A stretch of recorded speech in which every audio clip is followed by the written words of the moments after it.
You spend over 15 years in school. Then life asks a question you were never tested on. Imagine spending almost your entire childhood in school. You wake up early, attend classes, complete assignments, prepare for exams. Year after year, you memorize formulas, write essays, study history, learn science, and after thousands of hours in classrooms, you finally graduate. For a moment, it feels like you've reached the finish line. But then, life asks a question that wasn't on any exam. What are you going to do with your money? At first, it feels exciting. Your first paycheck, a symbol that all those years of studying have finally paid off. Then reality arrives. Rent, transportation, food, bills, unexpected expenses. Suddenly, your salary starts disappearing faster than you imagined. And that's when many people realize something surprising. Nobody ever really showed them how to manage it. Why didn't anyone teach us this? Some people spend everything. Some save without a plan. Some fall into debt. Others start investing. But one question quietly follows millions of people into adulthood. Why did school prepare me for exams but not for this? Before blaming schools, let's ask a better question. What was school actually designed to do? Because the answer is more interesting than most people think. It's easy to assume schools were created to prepare us for every part of adult life. That's not really how most modern education systems developed. Across different countries and time periods, schools have served many purposes. Teaching people to read, write, do mathematics, understand science, learn history, develop civic knowledge, and prepare for further education or work. As societies changed, school systems changed too, but they also had to make choices about what to include in a limited number of classroom hours. That means not every useful life skill becomes a dedicated subject. Think about it. If schools tried to teach every important life skill, they would also need classes on how to buy a house, how to raise children, how to negotiate a salary, how to resolve conflicts in relationships, how to start a business, how to spot online scams, how to write a resume, how to cope with grief, how to file taxes. The list would never end. So curriculum designers face a difficult question. Which subjects should every student learn, and which ones are better learned later in life? And that's where money enters the conversation. Not because it's unimportant, but because deciding how much financial education to include, and when to teach it, has been a challenge in many education systems. But here's where things get really interesting, because even in countries where financial literacy is taught, many adults still struggle with money. So the real problem might not be what you think. Let's find out. Here's something that might surprise you. Even in places where students are taught some financial concepts, many adults still struggle with money. That tells us something important. The problem isn't always the complete absence of financial education. Sometimes, it's that learning a concept once isn't the same as building a lifelong habit. Knowing what compound interest is doesn't automatically make someone invest. Knowing what a budget is doesn't mean they'll follow one. Knowledge alone rarely changes behavior.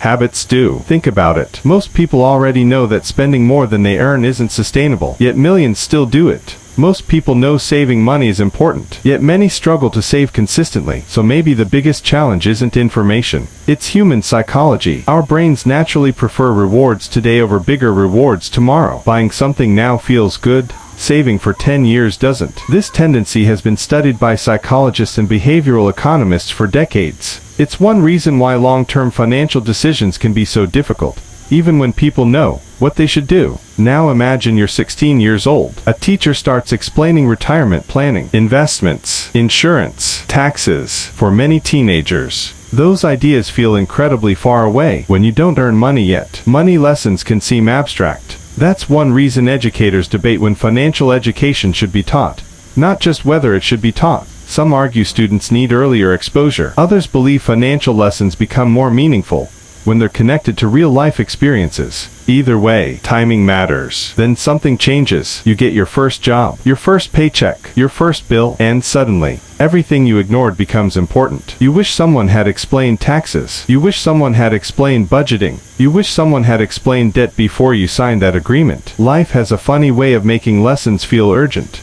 Here's another reason this conversation exists. The financial world has changed dramatically. A few decades ago, most people used cash. Today, money moves with a tap. People invest from their phones, buy products with one click, take loans online, send money across continents in seconds. Some invest in stocks, others in cryptocurrency. New financial tools appear constantly. Education systems often take time to update curricula, while technology and financial products evolve much faster. That gap can leave many people feeling like the world changed before they had a chance to learn how to navigate it. So perhaps the better question isn't, why don't schools teach money? Maybe it's, how do we prepare people for a financial world that's constantly changing? Because no curriculum can predict every new app, every investment, every scam, or every economic shift. Learning about money doesn't end at graduation. In many ways, that's where it begins. But even if schools taught every financial lesson imaginable, would that actually make people wealthy? The answer is probably not. And that's where the biggest lesson of this entire documentary begins.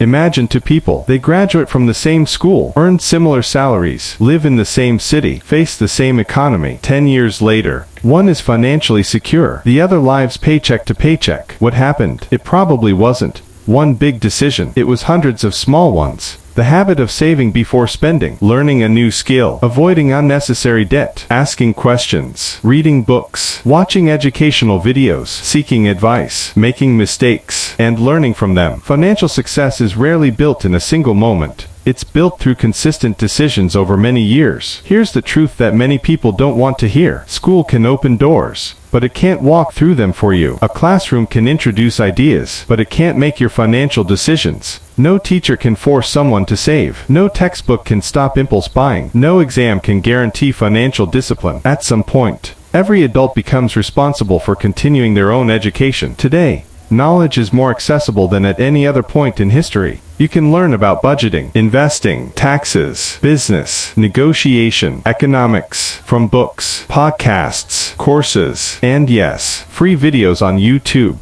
The barrier isn't always access anymore. Often, it's consistency. The people who improve their financial lives aren't usually the ones who know everything. They're the ones who never stop learning. They understand that education doesn't end with a diploma. It continues every time you read another chapter, watch another lesson, or ask another question. That's how better decisions compound over time, just like money can. So, why don't schools teach you about money? Maybe the better question is, why do so many of us stop learning about money the moment we leave school? Because whether your school taught financial literacy or not, your next financial decision is still yours, and the next one, and the one after that. Your future won't be determined only by what happened in a classroom. It will be shaped by what you choose to learn from today onward. If this video changed the way you think about money and education, hit the like button. Subscribe to Shafera Studios for more documentary-style videos that explore the hidden systems behind money, psychology, work, and success. And now I want to hear from you. If you could add just one subject to every school's curriculum,